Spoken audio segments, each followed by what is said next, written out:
Edgar Allan Poe once said, "Never to suffer would never to have been blessed." We don't choose suffering. Why would anyone do that? But we do choose how we are going to handle it. Are we going to tackle and overcome it? Or are we going to give up and let it tackle and overtake us? My name is Gail Cron, and in the next few moments, I will be discussing a famous scene in the powerful movie Apollo 13. In this scene, flight director Gene Kranz, played by actor Ed Harris, demonstrates how he chooses to tackle adversity. Copy that. Still present in the splashdown? Yeah. Parachute situation, the heat shield, the angle of trajectory, and the typhoon is just some of the variables I'm a little I know what lost. the problems are, Henry.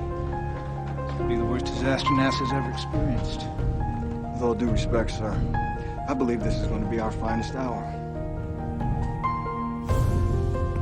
Parachute situation, heat shield, the angle of trajectory, and the typhoon.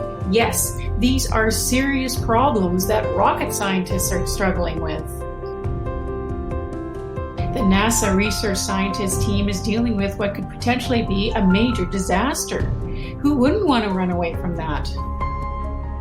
Gene Kranz, that's who. Kranz recognizes the state of distress they are in and the problems they face.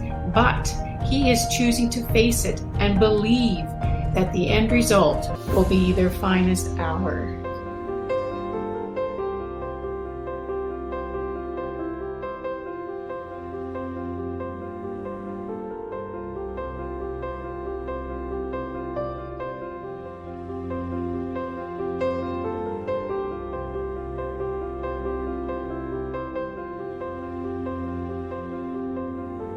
Bill George, in his book Discover Your True North, discusses how life is uncertain and we have limited control. Crucibles are a true test of our character. Bad things happen that we cannot anticipate. Having a spacecraft malfunction while orbiting in space was a crucible for NASA. Lives were suddenly at stake. In the midst of a crucible, leaders can become discouraged and want to give up. The NASA directors were suddenly forced to deal with a problem they had never dealt with before.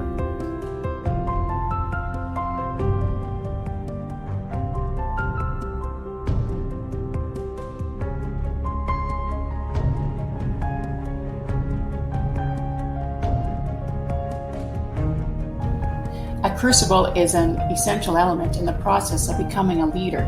Kranz emerged from the most difficult situation with a positive attitude. We will win this. As leaders, if we go into a situation with a negative attitude, the result will likely be a negative one. We need to take the Kranz, we can do this approach and continue to stay positive.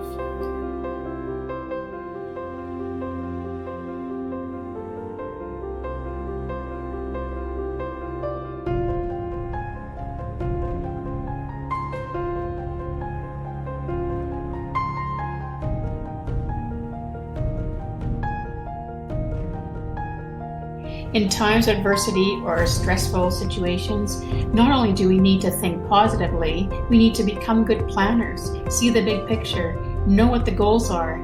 We need to come up with creative ideas to tackle the situation. We should also ensure we empower our employees to do the job they have been hired to do. And we need to believe that we will succeed and be victorious.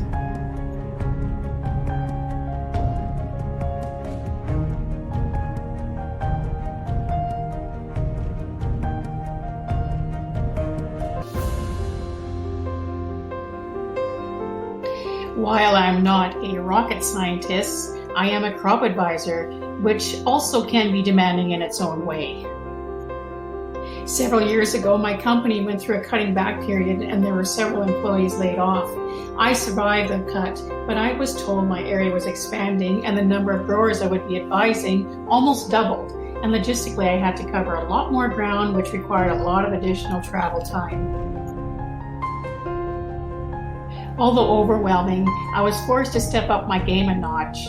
I devised a way to meet the needs of all growers through additional tailgate meetings, breakfast meetings, sending out group email weekly, and generally learning how to manage my time a whole lot better.